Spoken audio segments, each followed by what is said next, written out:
हमारे आका अलैहिस्सलाम ने फरमाया, जो मेरे पर्दा करने के बाद, इस दुनिया से मेरे पर्दा करने के बाद मेरी ज़ियारत को आए, गोया वो समझ ले उसको रसूलुल्लाह फरमा रहे हैं, तू समझ के आ कि तू ऐसे ही है जैसे मुस्तफ़ा की ज़हरी हयात में तू ज़ियारत करने चला है। फरमाया, तू मेरी कब्र की ज़ियारत नहीं करने आया, मैं ये फजीलत दे के जा रहा हूँ क़यामत तक के लोगों को। जो भी मेरे पर्दा करने के बाद आएगा तो वो यही समझे कि मैं मुस्तफ़ा करीम की ज़हरी हयात में जनाब की ज़ियारत करने आया। जनाब की क्या करने आया? ज़ियारत करने आया। इसी हदीस का अगला हिस्सा हमारे इमाम साहब फरमाते हैं, सफ़ा 804, फरमाया, फिर ये जो मेरी कब्र की ज़ियारत करने आया है, जो भी आया, क़यामत के दिन मैं इसकी गवाही दूंगा। गवाही किसकी दे सकते हैं आप? जिसका सारा मामला आप जानते हैं, उसके नाम का भी बताओ, मामला क्या है उसका भी बताओ। अब हमारे आका अलैहिस्सलाम क्या फरमा रहे हैं? क़यामत के दिन मैं अपनी बारगाह में आने वाले हर शख्स की अल्लाह की बारगाह में क्या पेश करूंगा? या रसूलल्लाह क्या होगा? फरमाया, मैं कहूँगा, या अल्लाह ये भी मेरी ज़ियारत को आया था, या अल्लाह ये भी मेरी ज़ियारत को आया था। सिर्फ इतना सा सवाल है। हमारे आका अलैहिस्सलाम को पर्दा फरमाए हुए तकरीबन 1436 साल तकरीबन बीत चुके। मेरा ख्याल है वो हदीस आप सब ने सुनी होगी। फरमाया, हर रोज़ सुबह मेरे मज़ार पुर अनवार रोज़ा अक़दस पे 70,000 फरिश्ता सलाम करने आता है। हर शाम को 70,000 फरिश्ता सलाम करने आता है। मैं असल में गवाही पे कोई बात पेश करने के लिए ये बात कर रहा हूँ। सुबह भी 70,000 और शाम को भी। और फरमाया, जो एक बार आता है फिर क़यामत तक उसको दोबारा उसकी बारी नहीं आती। 70,000 सुबह फरिश्ता, 70,000 शाम को सलाम पेश करने, और क़यामत तक दोबारा जो एक बार आया उसको बारी नहीं मिलेगी। तो रोज़ाना के सिर्फ फरिश्ते, इंसान जिन अभी साइड पे हैं, सिर्फ फरिश्ते रोज़ाना 1,40,000 हाज़री को आते हैं, जो हमें हदीस से मालूम है। जो इसके अलावा वो अलग हैं, जो हमें मालूम है।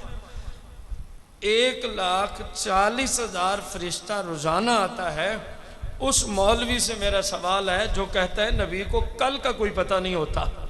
उस मौलवी से मेरा सवाल है जो कहता है नबी को पता ही किसी चीज़ का नहीं था। रोज़ाना आ रहा है सिर्फ फरिश्ता 1,40,000। 1436 साल बीत गए इस मामले को। पहले तो तू ये बताना कि आज तक आए कितने फरिश्ते हैं। ये खुद बनाएगा मौलवी। पहले तो ये बता कि सिर्फ फरिश्ते कितने आए हैं, कितने खरब बनते हैं, फिर सरकार क़यामत के दिन सबकी गवाही देंगे।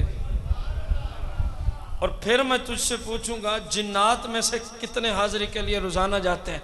न मेरे बस में है न तेरे बस में है। जितने जिन्नात रोज़ाना जनाब की बारगाह में हाज़िरी और सलाम पेश करते हैं। फिर मैं तुझ पे तीसरा सवाल रखूँगा, पूरी दुनिया से 14 सदियाँ बीत गई हैं, 36 साल ऊपर, और पता नहीं कब तक क़यामत है। रोज़ाना कितने मुसलमान जनाब की बारगाह में सलाम का नजराना पेश करते हैं। जिस नबी की निगाह और फ़हम और फरासत का ये आलम हो कि हम गिन नहीं सकते, इतनी अवाम जनाब की बारगाह में सलाम पेश करती है। फरमाया, हर एक का क़यामत के दिन नाम भी पेश कर दूंगा, हाज़िरी की गवाही भी दूंगा, या अल्लाह ये भी आया था, ये भी आया था, ये भी आया था। उस नबी के इल्म को तोलते हो बेशर्मो, उस नबी की निगाह को तोलते हो बेशर्मो, उस नबी के कानों की समात को तोलते हो शर्म नहीं आती। वहाँ सिर्फ खड़े होने से तो सरकार ने देख लिया, सलाम पड़ेगा तो सरकार ने सुन लिया ना जी। सरकार सुन भी रहे हैं, देख भी रहे हैं। फिर सारे बंदे तो वहाँ ये नहीं कहते मेरा ये नाम है, मैं फलां इलाके से आया। और जनाब क़यामत के दिन ये भी बताएंगे, तिरमिज़ी की हदीस है, जामिया तिरमिज़ी में हदीस, उसका नाम भी, उसके अब्बे का नाम भी, कौम कबीला भी जनाब साथ बता देंगे। तो जिस नबी को रब ने इतनी कुव्वत समात, कुव्वत बासिर अता फरमाई हो, उस नबी के देखने और सुनने को तोलना मुनासिब काम तो नहीं लगता मेरा ख्याल है।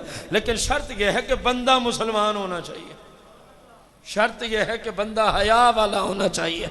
बेहया तो जो मर्जी कहे, बेहया तो एक पत्थर को सामने रख के कहता है मेरा खुदा यही है।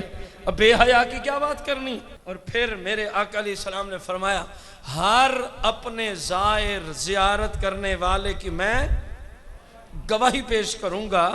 और फिर आखिरी जुमले हदीस के हैं जो इमाम साहब ने नकल फरमाया, फरमाया उसका हाथ पकड़ के फिर रब की रहमत से जन्नत भी छोड़ के आऊँगा, उसकी शफात भी करूँगा, उसकी क्या करूँगा, शफात भी करूँगा।